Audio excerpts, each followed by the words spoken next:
La libération annoncée de Gilad Shalit, on y revient dans les journaux palestiniens, israéliens. Slimane Zeguidour les a lus pour nous. Planète Hebdo, c'est maintenant.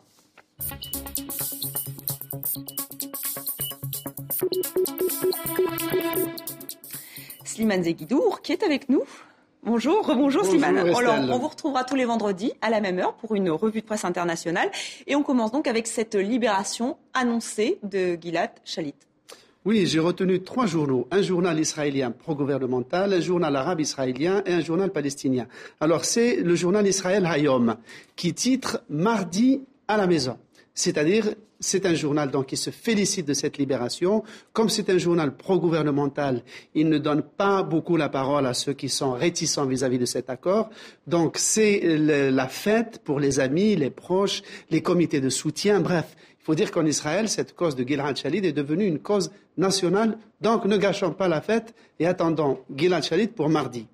Ensuite, à l'intérieur d'Israël, un autre journal arabe qu'on va voir, Panorama. C'est un hebdomadaire qui dit aussi rendez-vous mardi pour l'échange avec une nuance. C'est que parmi les 6000 prisonniers palestiniens, il y a 150 Arabes israéliens, militants donc de la cause palestinienne tout en étant citoyens israéliens. 25 sont condamnés à des peines de perpétuité. Et il y aura, parmi les 1000 et quelques libérés, il y aura 6 Arabes israéliens, 5 hommes et une femme. Donc le journal se félicite de cette libération. Et d'ailleurs, ces prisonniers vont rentrer en Israël en même temps que Gilad Shalit. En fait, c'est 7 prisonniers israéliens qui sont concernés, si on peut dire. Ensuite, dans le journal palestinien, Al-Quds, qui sort à Jérusalem-Est, lui, il ne parle pas de la libération en première page, il évoque le sort des autres prisonniers qui sont en grève de la faim, indépendamment d'ailleurs de cet accord, depuis 18 jours, parce que les conditions de leur détention se sont durcies. Ils ne peuvent plus regarder les chaînes satellitaires, commander les livres, faire des études par correspondance, recevoir les familles comme avant. Donc, grève de la faim, ce journal rappelle qu'il y a encore des prisonniers.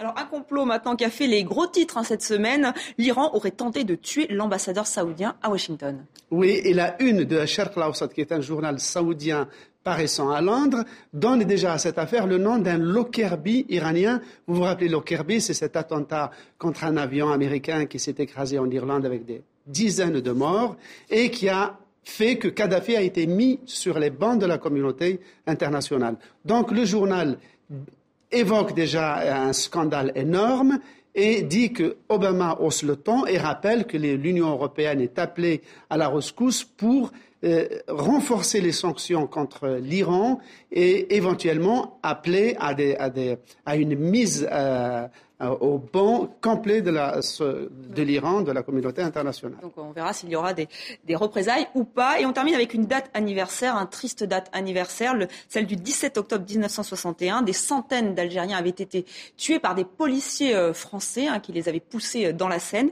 Mais dans la presse algérienne, on ne revient pas vraiment sur cette tragédie. Oui, curieusement, la presse algérienne n'en a jamais fait vraiment un grand événement, sauf à partir de cette année. Et alors, justement, le journal El Watan interroge l'historien français Jean-Luc Enaudi, qui a été un peu pionnier dans l'exhumation des archives sur ce drame.